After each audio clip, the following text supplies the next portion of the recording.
is to wear non-lethal or to put up a non-lethal resistance by the security agencies. But our police are so trigger happy. They're always happy to kill their fellow citizens. I don't know how long this is going to continue, but this is part of why there's end governance. And, this can quickly snowball into, I think the police is provoking Nigerians to have to... That's exactly what they are doing.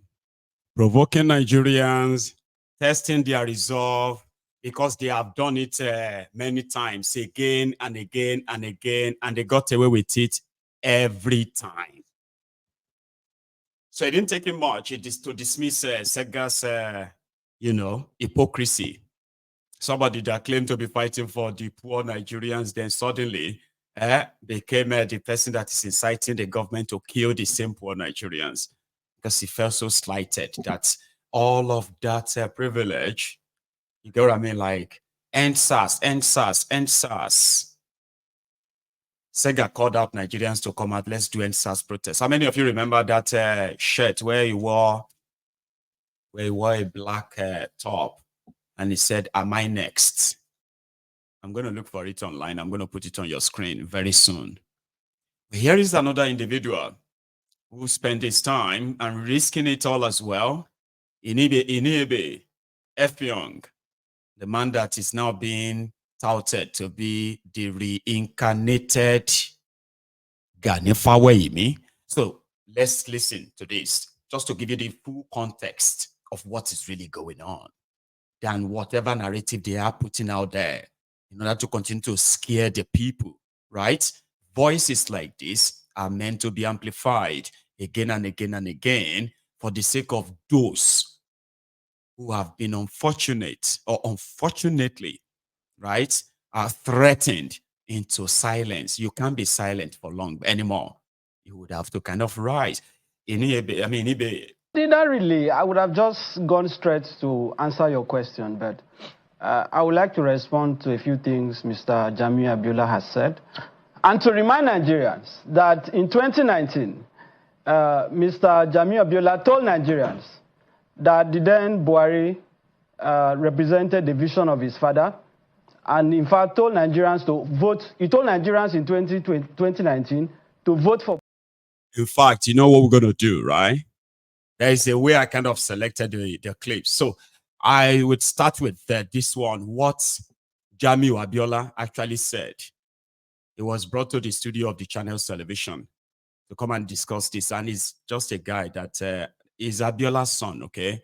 And if you look at him, you probably will think he's a drunkard. I mean, I'm just saying, you see his face, right?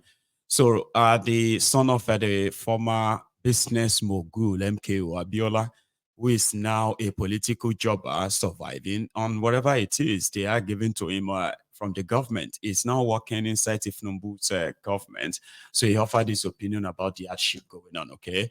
Then I've got the people he's talking about, right? I've got them in there. Then we'll come back to Enebe Effiong. Listen to this or watch this. When I was a kid, there was a hospital near my house. When they take me there, whenever I have malaria, they're going to give me an injection. I'll just run away. And they will drag me back. I'll run away again. Then they'll finally hold me and they'll give me the injection. After 2 days, after the pain, I'll now be happy because I'll be playing around. I would have recovered. So sometimes for you, things to get better, they have to get tough. It's a test and it's from God. But you see, God is testing people. And it's not just in Nigeria. So God, in America, there's a hand of God in all of this. There's a hand of God in everything. Even in the United States. Which part? Even the hardship, everything. or the protest, the hardship, the or the president everything you go power. through. The president coming to power was divine.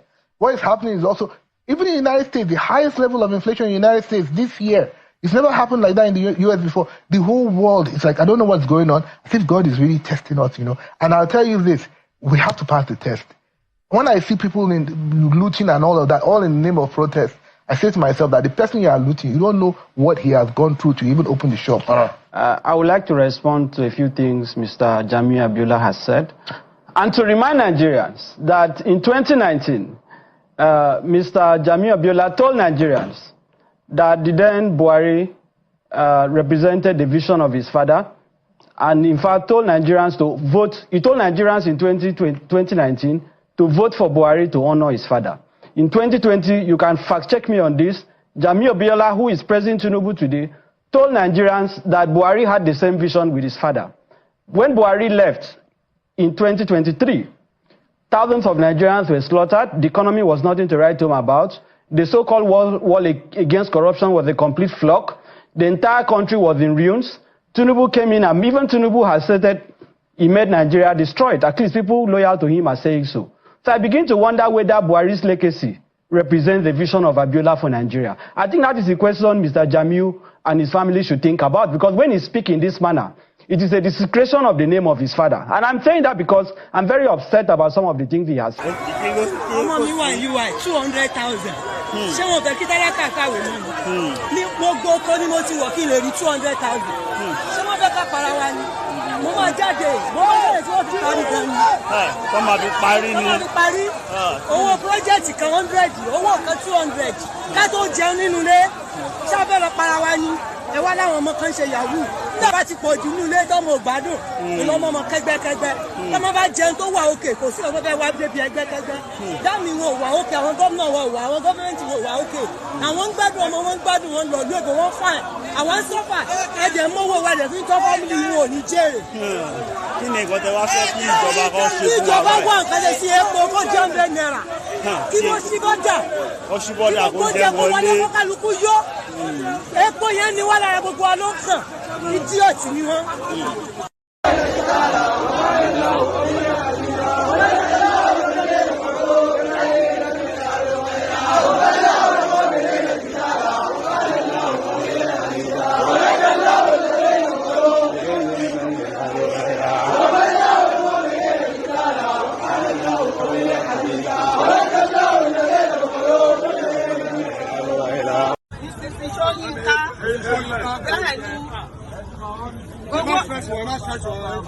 Owó dé ni mo ti wá, wọ́n ní wọ́n ń bọ̀ bí lẹ́yìn.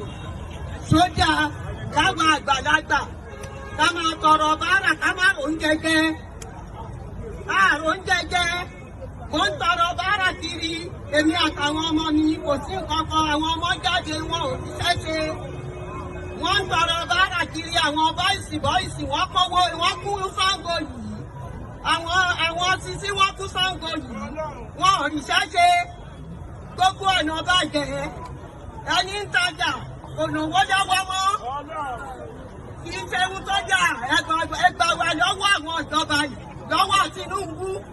Mo gbọ́dọ̀ máa ṣe kọ́dọ̀ ṣe fún wa yìí. Ìyà ló fi ń jẹ wá o. Wọ́n fi ìyà jẹ wá. Ẹgbà wà lọ́wọ́ wọn. Ká ṣàánú wa. Kárí jẹ kárí mu gbogbo ọjà wọn. Ráìsì wọn. Gààrí wọn. Ó ṣí bọ́dà náà. Ọmọ Tinubu ó sọ lánàá l'Abuja. Ó ní kó fún dádì òun ní ọdún mẹ́ta sí. Kí dádì òun fi lè ráyè ìṣèjọba. Ẹgbẹ́ tó wí rẹ̀ àdúgbò.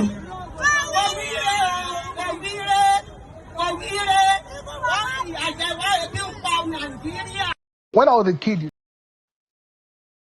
From Owode side and all of that, it's spread everywhere. So it's no longer just about the young people. So the the old woman that spoke last, I mentioned about the hardship that older people are facing in our own community. She said older people are now like begging for money before they could feed.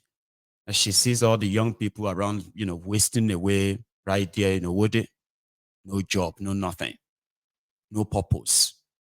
So she had to join the protest. The first woman that spoke before her, she was joining the protest. She said, I will stick to this until we achieve what we want to achieve. I mean, we are out to achieve. She says she has 2 children in school, and project money for one is like 100,000. The project money for another one is 200,000. They could barely feed. And these guys have money. They are taking their children abroad. They are like, So then she placed some certain curses on them by saying, no, she will continue to join the protest until something changes, including the cost of petrol. Yeah, Abiola's son there, talking about God is God, is God. You have no idea that if that Abiola as well finally became your president at the time, maybe everything you now hear about Abiola, okay, hang on. They can still like polish him and make him look, whitewash him. The only thing we make Abacha bad now because Abacha died. Go and look at their children. They are useless. Many of them who spend money on their children, Nigeria money to train their children never had any value to Nigeria. They remain like scavengers like their parents. They go abroad to go and study. They go here. They spend so much money on them, stolen money. When they return to Nigeria, they don't even want to work or add any value to Nigeria. They would rather be given, special jobs in central bank, special job here, or put their names in the payroll of different ministries. They don't even have to be there. And then if they feel like, okay, maybe I should go and I want to be governor, they say, oh, Ayuba want to be governor. Oh, Ayuba want to say Ayuba will be say no, we no serious with life. You don't know that his father is the richest smuggler in northern Nigeria, and he has made a lot of billionaires. So this is time to pay him back. So they've decided to support his son as a compensation for his generosity. They will now donate a whole state to the son of a former governor, to the son of a this or that. And the people there, it will say, my people. Well, it has nothing to do with them. Nothing. So now we are going to go and listen to Inebe's full response. Saying, man, you, children of this or that, it's grace. And that is why I said that the battle we are fighting today is with the older generation is because many of what they grew up knowing, they believe were facts, they were real. Right now, they are discovering that most of what they told them about Nigeria, that they grew up knowing, some of them were proud in some of those things, only to now realize that they were all lies. And they don't want to accept it. They will tell you, how old are you? Do you know I'm older than you? This is in 1979, Baba, we are not in 1979 anymore. We are in 2024.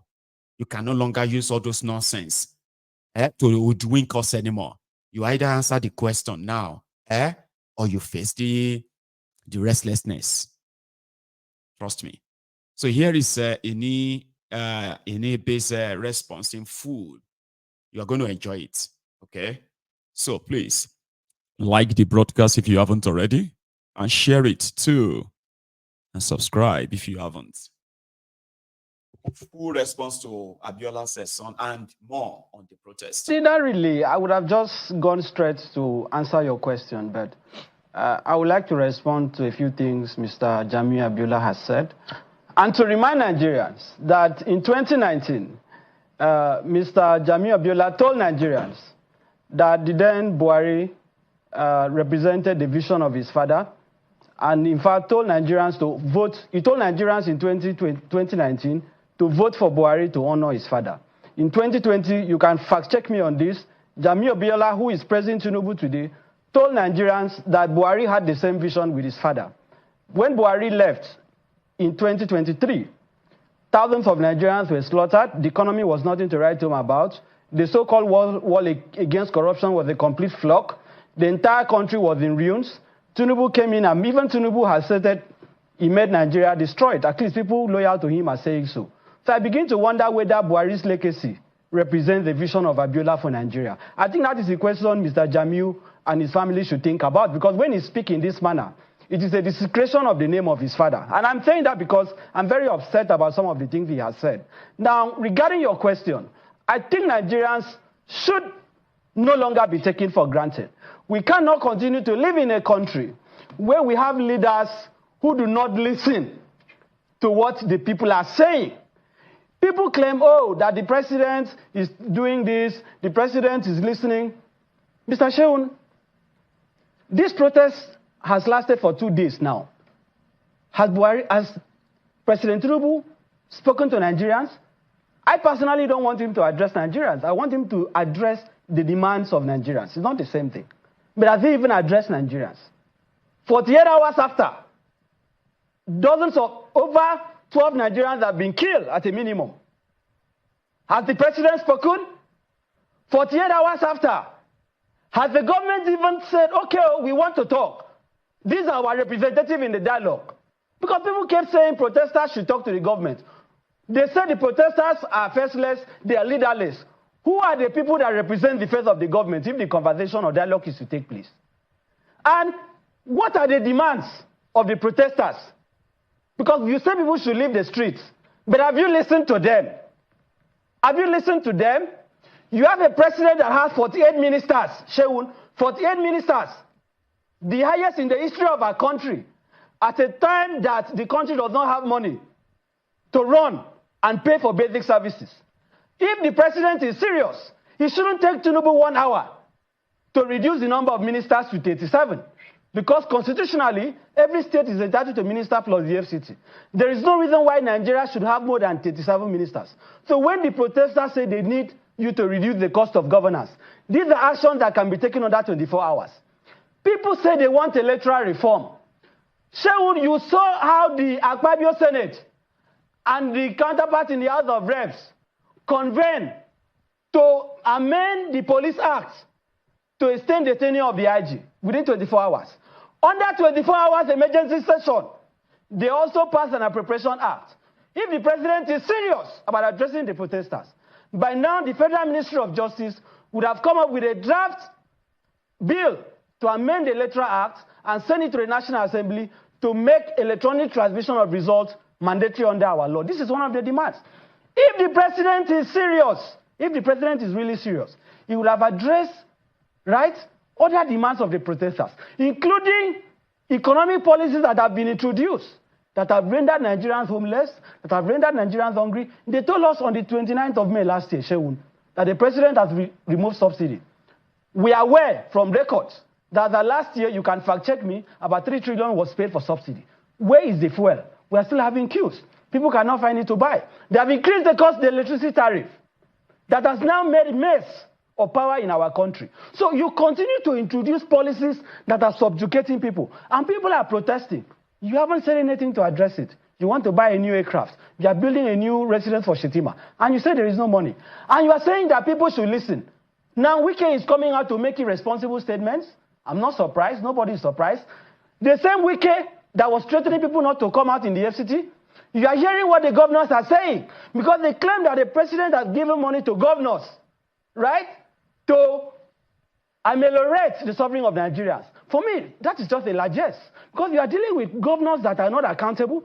There is no single House of Assembly in Nigeria today, out of the 36. Not one. Not in Lagos, not in Akwa Ibom, not in Zamfara, that can hold a governor accountable. Not even one. All of them have become stooges of governors. Sheun, are you not aware that governors are still spending billions monthly, are still spending billions as running costs to buy new vehicles, to run their government houses on frivolous things? Sheun, we are dealing with a kleptomaniac political class in our country. We are dealing with people that have made up their minds to destroy our country. So how can the president be giving money to governors that nobody can hold accountable? And they claim they are distributing rice. How many rice? How many families have received this rice? How many? They claim that they are going to reduce the cost of a bag of rice to 40,000. Maybe in the villa, they are selling it at that amount. In the markets in Lagos, I haven't seen that.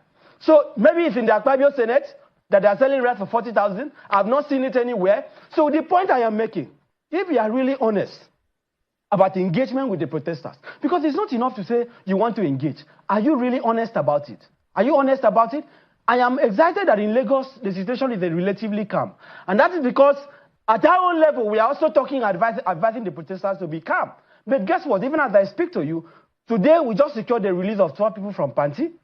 The governor said it is peaceful. The CP said it is peaceful. People are still being arrested. In Calabar, protesters were arrested. So you have provocation all over the country. And the military is even issuing a statement to threaten Nigerians. So which one should we take? If the government is interested in dialogue, government talks are attacking protesters all over the country. If you are interested in dialogue, who do you want the protesters to talk to? And which of the demands are you willing to make? What concession has Tinubu made so far? None.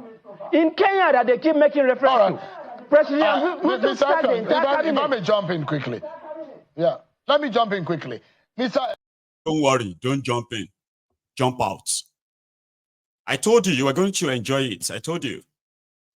So can anybody fault him in all he stated? Listen, even if you think you are anti-protest, you don't like protests because of looters and the rest of them, which of those points he made, all those points he actually reeled out, which of them do you think is a lie that is not good for the interest of a common man, including you?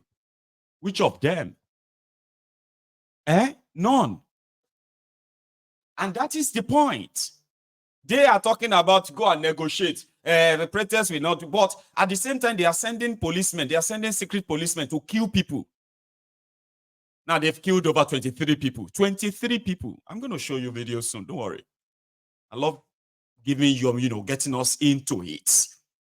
Understanding what is really going on than just the hey, we no go. No. You need to understand the context and all the factors surrounding this before you jump in and kind of feel like, well, this thing cannot, before you actually issue any opinion on this, you need to really understand that Tifnumbu and his gang, they are the most evil, dangerous group of people that ever have access to power in Nigeria. And you still haven't seen anything what they are capable of doing. Yeah, you still haven't. And one other thing is that it seems as determined, as armed and powerful as they think they are, they too, they have no idea the kind of power that you have if you choose to use it. And that is the power of numbers. I'll let Inibe finish. Here is the concluding parts of his response in that interview on Channels Television, which owns the credit to the clip. Of the Nigerian people. So, whether the protest should continue or not, it is in the hands of Mr. President. All these irresponsible comments that can you imagine them saying that it is those who lost elections? What do you think that Mr. President should do? What are you expecting the president to do? How do you think that these protests can stop? Because it doesn't look like it's going to be in the interest of the country. And I'm imagining that the objectives and the effect that the protesters wanted has been established, except if I'm wrong. Can this protest continue? In your own view, how can it be stopped? What should the president do? Shewon, very simple. Very simple. Today, before we wake up tomorrow, I want to hear Mr. Tinubu announce to Nigerians that he has reduced the number of his ministers to 37. I want to hear Tinubu announce that the cost of governance, the cost of running the presidency has been cut by at least 50%. I want to hear the National Assembly and the president announce that the running cost of the National Assembly has been reduced by 50%. I want to hear Tinubu announce that the cost of fuel has been reduced, the electricity tariff has been reduced, that a bill has been sent to the National Assembly to make electronic transmission of results mandatory. I want to hear Tinubu announce that the recommendations of the NSAS panel has been implemented. Shewon, till date, since 2020, nobody has been held accountable. Nobody has been held accountable for the killings at the toll gate. People are still in detention. So you cannot say people should leave the street and you are provoking, because they keep asking who is provoking, what is leading to the protest. Apart from anger, those who are sponsoring this protest are people in government that are making irresponsible statements. If the Tinubu government is serious, there are things that can be done within 24 hours. Within 24 hours. How can our National Assembly members be receiving hardship allowance when Nigerians are barely looking for what to eat? Let all these things be abolished. Abolish the office of the First Lady. Abolish the office of the First Son. Abolish the office of the First Daughter. Nigerians will know that you are serious. They are not willing to do that. But Mr. Effiong, there are, like, one of the questions Mr. Jami Abiola was raising earlier, it's too early in the day to blame President Bola Tinubu of some of the rot that has been in this government that is trying to fix. Is it possible, for example, that the promoters of the protest and some Nigerians will give Bola Tinubu a chance to maybe a bit more time, maybe when it's after 2 years, to see the benefit of the effort and the actions of his government? Is it possible? I think these questions, with proper respect, are questions that answer themselves. The question of time, as far as I'm concerned, is irrelevant. Tinubu was the leader of the APC because they keep saying he met a rot. Who brought Nigeria to his knees? Buhari. Tinubu brought Buhari to power. At least he has said so publicly by himself. So he said Buhari's policies were his own policies. He endorsed his policies. And if Buhari had destroyed the country, how many people in Buhari's government has Tinubu's government arrested? Has the EFCC arrested? How many former governors have been put on trial? Where is the